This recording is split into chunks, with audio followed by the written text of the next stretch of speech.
আমার নাম আবুল কালাম আজাদ। আমি স্কেটিং আজ থেকে প্রায় ৩০ বছর যাবত এই স্কেটিং লাইনে আছি। একসময় ন্যাশনাল টিমের ক্যাপ্টেন ছিলাম, ন্যাশনাল কোচ ছিলাম। এরপর পৃথিবীর বিভিন্ন দেশে খেলতে গিয়েছি ইন্টারন্যাশনাল গেমে। আমি গিয়েছি, এমনকি আমার এই ক্লাবের খেলোয়াড়ও অনেক দেশে খেলতে গিয়েছে।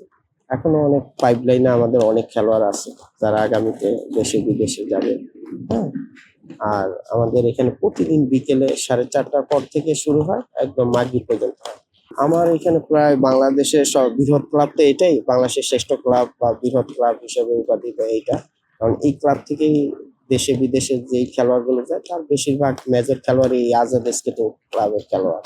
এখন তো দেখতেছি যে বেশিরভাগই ওই প্রফেশনাল, আমাদের মতো প্রফেশনাল ওই পরিশ্রম ট্রেনিং করে না, জাস্ট রাস্তাঘাটে করে লাফ দেয়, ঝাঁপ দেয়, মানে এইটা করে ওইটা করে। এতেই গ্রামের কিছু সহজ সরল পাবলিক আছেন, ওনারা এগুলো দেখে খুব মজা পায়, কিন্তু এটা কোনো গেমের মধ্যে নেই।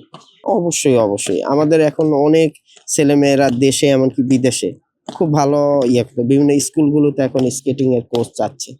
হ্যাঁ, বিভিন্ন দেশের বাহিরে গেলে এটা ভালো একটা সুযোগ। আমাদের বাংলাদেশি ছেলে আছেন, হোসেন নামে, সে আছে ওমানে।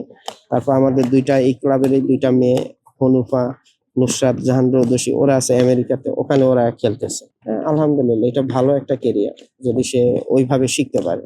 হ্যাঁ, অবশ্যই কেরিয়ার আছে এবং এটা আসলে আপনার শারীরিক কেরিয়ার তো একটা আছে, আমার মানসিক এবং শারীরিক একটা কষ্ট যে ব্যায়াম বলে আমরা করি, বিভিন্ন জায়গায় ঘুরে ফিরে করি, যেটা এটার থেকে আপনার বেটার একদম অপশন এটা। আপনার শারীরিক বিকাশ মেধা অনেক ভালো রাখে এটা। হ্যাঁ, আমার বাবা মা আমার সময় দিয়েছে খেলা শিখতে, মানে এটা বলছে যে তুমি তুমি চালা যাও, তোমার পিছে সামনে পিছে আমি আছি, আমার আব্বু আম্মু দুজনে আছে। হ্যাঁ, অবশ্যই আছে। এতে অবশ্যই এটা বলছে, যেমন আরো অনেক মানুষ যেমন তারা এখন ন্যাশনালে খেলে, মানে আমাদের স্যার যারা বড় ভাই যারা আছে এরা সবাই অনেক দূর দূর পর্যন্ত খেলে যেতেছে। হ্যাঁ, ইনশাল্লাহ একদিন আল্লাহ যদি চায় তাহলে যাওয়ার ইচ্ছা আছে, সবারই আছে যাওয়ার ইচ্ছা। আল্লাহ যদি চায় তাহলে হতে পারে। এর জন্য তো তোমার ভালো করতে হবে, হ্যাঁ, আরো ভালো করতে হবে।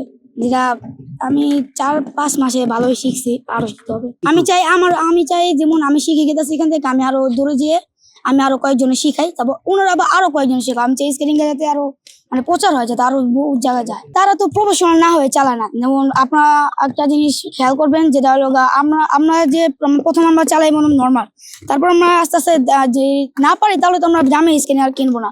যেমন এক একজনে 12,000 টাকা দেবে, 21,000 টাকা দেবে, অক্সিলো মডিফাই করে, আর অনেক বন্টের চাকা লাগায়, 70,000 টাকার স্কেটিং পেন, এগুলো পিনতে তো মানে তারা এলাকা প্র্যাকটিস করে প্রফেশনালি, তারপর নামে। এর আগে তো তারা নামে না।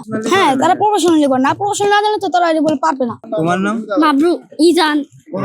ইজান। তোমার নাম? জাইরিয়া। আমি অনেক দিন ধরে শিখতেছি। তুমি শিখে কি করতে চাও, কি হতে চাও? শিখে আমি দেশের বাইরে যেতে চাই। বলো। শিখে আমি দেশের বাইরে যেতে চাই। 5 দিন যাবত তুমি পারো চালাতে? জারিয়া, তুমি কতদিন যাবত শিখতেছো? 5 দিন। তুমি 5 দিনে চালাতে পারো? আমি দেখলাম যে তুমি আচ্ছা, তুমি কখন এটা চালাতে গিয়ে পড়ে গেছো, ব্যথা পাইছিলা? আমি আসলে ওকে শহরের বাচ্চা তো ঘরের ভিতরে থাকে, বাসার ভিতরে থাকে, এর জন্য যাতে একটু খোলা আকাশ, একটু ফ্রেশ মনটা, আর ও ইচ্ছা হয়েছে যে একটু শিখবে, সেই কারণে আর কি ওকে দেওয়া। ভালো কিছু করলে, হ্যাঁ, সেই ভবিষ্যৎ ভেবেই আমি ওকে দিচ্ছি।